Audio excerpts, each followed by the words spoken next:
बीते 24 मार्च को town vending committee के चुनाव हुए थे। इस कमेटी के लगभग 3 साल बाद ये चुनाव हुए थे, जिसमें 7,289 वेंडर थे, जिन्होंने 5 मेंबर चुने।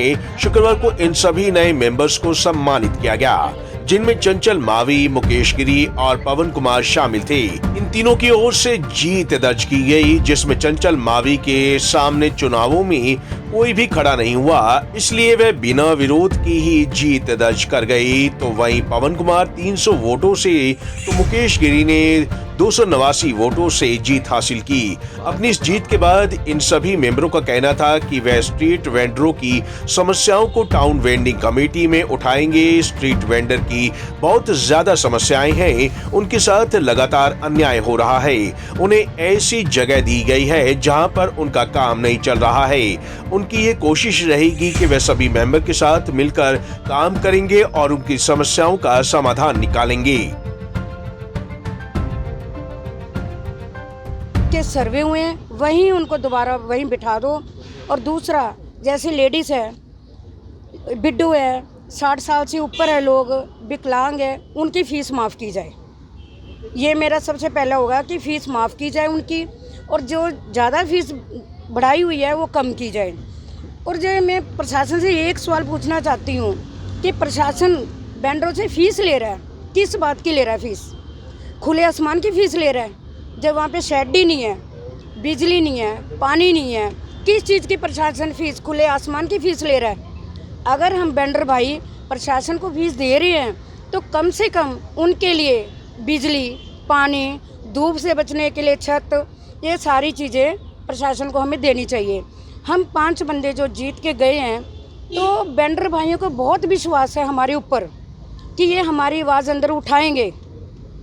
और मैं वादा करती हूँ कि हम वेंडर भाई के लिए दिलो जान से आवाज़ उठाएंगे, दिलो जान से आवाज़ उठाएंगे। जो इनमें कमी है, मैं अपनी तरफ से कह रही हूँ कि मैं हर मार्केट में जाऊंगी, हर पूरे चंडीगढ़ की हर मार्केट में जाऊंगी, और जो वेंडरों की समस्याएं हैं वो मैं एक कॉपी में नोट करूंगी, और वो जो समस्याएं हैं मैं प्रशासन के आगे रखूंगी, और प्रशासन को मैं मजबूर करूंगी कि भाई जो वेंडर भाइयों की प्रॉब्लम है इनको सॉल्व करो। जैसे कोरोना काल था जी, एमसी वालों ने बिल्कुल भी नहीं सोचा कि ये वेंडर अभी कुछ नहीं कर रहे हैं, बिल्कुल खाली बैठे हैं, उनके लिए कोई फैसिलिटी तो दूर, उनसे फीसें ज़बरदस्ती ली गई हैं जी।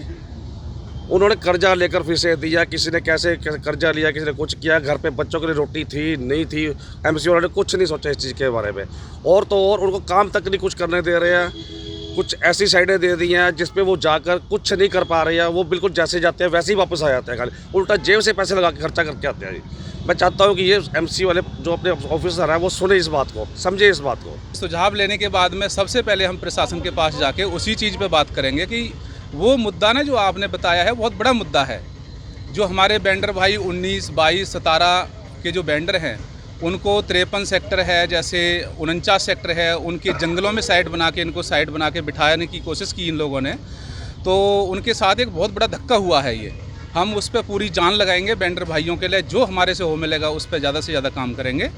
देखो, मैं ये भी कहना चाहूँगा, प्रशासन एक तरह से बहुत धक्काशाही कर रहा है हमारे वेंडर भाइयों के साथ में। 22 सेक्टर वालों को या 19 सेक्टर या 16 सेक्टर जैसे भी 17 सेक्टर के लोग हैं, उनको 49 सेक्टर 53 सेक्टर में जाके बिठा दिया साइट बना के। वहाँ पे वेंडर भाई हमारे जा नहीं पाते, महिलाएं हैं, उनमें बुजुर्ग लोग भी हैं, वृद्ध लोग भी हैं, हैंडीकैप भी हैं। तो एक तो इन्होंने जैसे इलेक्शन में कैटेगरी रख दी, उस साइटों में कोई कैटेगरी नहीं रखी कि वृद्ध को यहीं रखना है, उसी जगह पर रखना है। उसको भी उठा के 22 वाले को 53 सेक्टर के जंगल में भेज दिया। उनसे फ़ीस लेते हैं ये, वो वेंडर भाई हमारे फ़ीस भर रहे हैं आज की डेट में, और यहाँ 22 में उनको लगाने नहीं दे रहे, 19 में उनको लगाने नहीं दे रहे, 17 में उनको लगाने नहीं दे रहे, लेकिन फ़ीस उनसे बराबर ले रहे हैं। और यहाँ अगर कुछ अपना काम करना चाहते हैं तो उनका ये सामान इंक्रोचमेंट का बहाना दे के उनका जब्त कर लेते हैं, 2000 फीस वसूलते हैं उसमें। उसके लिए हम पूरे तहे दिल से आवाज़ उठाएंगे। हम सारे वेंडर भाइयों की आवाज़ बन के उभरे हैं और पूरा उस पर खड़े उतरेंगे।